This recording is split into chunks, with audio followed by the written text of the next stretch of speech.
വിശുദ്ധ പൗലോസ് തെസ്സലോനിക്കക്കാർക്ക് എഴുതിയ ഒന്നാം ലേഖനം, അധ്യായം 1. അഭിവാദനം.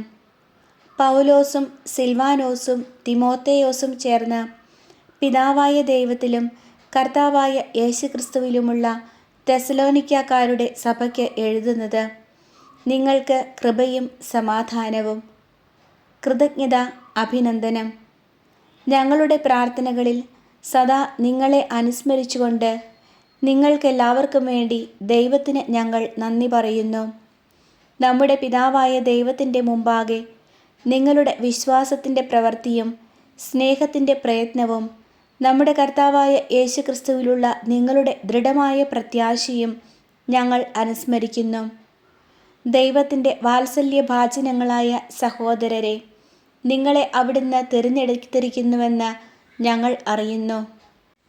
എന്തെന്നാൽ ഞങ്ങൾ നിങ്ങളെ സുവിശേഷം അറിയിച്ചത് വചനത്തിൽ മാത്രമല്ല, ശക്തിയിലും പരിശുദ്ധാത്മാവിലും ഉത്തമമായ ബോധ്യത്തോടെയുമത്രേ. നിങ്ങളുടെ ഇടയിൽ നിങ്ങൾക്ക് വേണ്ടി എങ്ങനെയാണ് ഞങ്ങൾ വർത്തിച്ചിരുന്നതെന്ന് നിങ്ങൾക്കറിയാമല്ലോ. നിങ്ങൾ ഞങ്ങളെയും കർത്താവിനെയും അനുകരിക്കുന്നവരായി.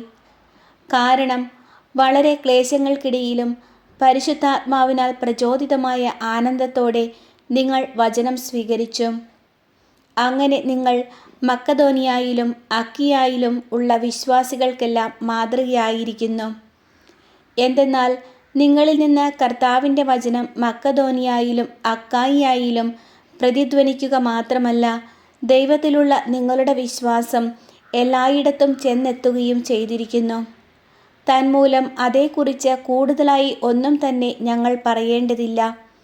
ഞങ്ങൾക്ക് ഏതു വിധത്തിലുള്ള സ്വാഗതമാണ് നിങ്ങളിൽ നിന്ന് ലഭിച്ചതെന്നും ജീവിക്കുന്ന സത്യദൈവത്തെ സേവിക്കുന്നതിനും അവിടുന്ന് മരിച്ചവരിൽ നിന്ന് ഉയിർപ്പിച്ചവനും വരാനിരിക്കുന്ന ക്രോധത്തിൽ നിന്ന് നമ്മെ മോചിപ്പിക്കുന്നവനുമായ യേശുവെന്ന അവിടുത്തെ പുത്രനെ സ്വർഗത്തിൽ നിന്ന് പ്രതീക്ഷിക്കുന്നതിനു വേണ്ടി വിഗ്രഹങ്ങളിൽ നിന്ന് നിങ്ങൾ എപ്രകാരം പിന്തിരിഞ്ഞുവെന്നും അവർ ഞങ്ങളോട് വിവരിച്ചു.